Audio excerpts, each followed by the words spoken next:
News Andhra. Vamsi కుటుంబానికి నిత్యావసర సరుకులు అందజేసిన మండల బీజేపీ నాయకులు. బెల్ట్ షాప్ వల్ల అనారోగ్యంతో మృతి చెందిన వంశీ కుటుంబాన్ని పరామర్శించిన బీజేపీ నాయకులు.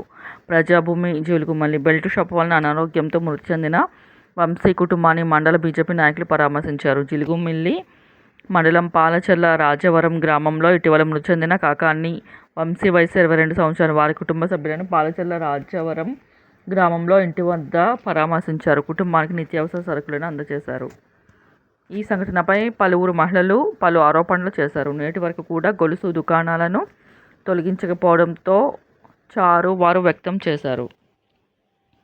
జరిగిన సంఘటన పైన చింతిస్తామని, ఇటువంటి పునరావృతం కాకుండా చూస్తామని అన్నారు. జిల్లా ఉన్నతాధికారులతో సంబంధిత అధికారులతో చర్చించి త్వరలోనే పరిష్కారం చూపుతామని హామీ ఇచ్చారు. ఈ కార్యక్రమానికి కార్యదర్శి చాటాటి లీలాప్రసాద్, మండల బీజేపీ గౌరవ అధ్యక్షులు కొండపల్లి దుర్గాప్రసాద్, జీలుగుమిల్లి మండల అధ్యక్షులు గడ్ల రాంబాబు, మండల సెక్రటరీలు సుబ్బారావు అండ్ లక్ష్మణ్, మండల ఉపాధ్యక్షులు భీమిరెడ్డి, సత్యవరప్రసాద్ రెడ్డి, కేతిరెడ్డి, నెహ్రూ రెడ్డి, బీజేపీ నాయకులు పాల్గొన్నారు.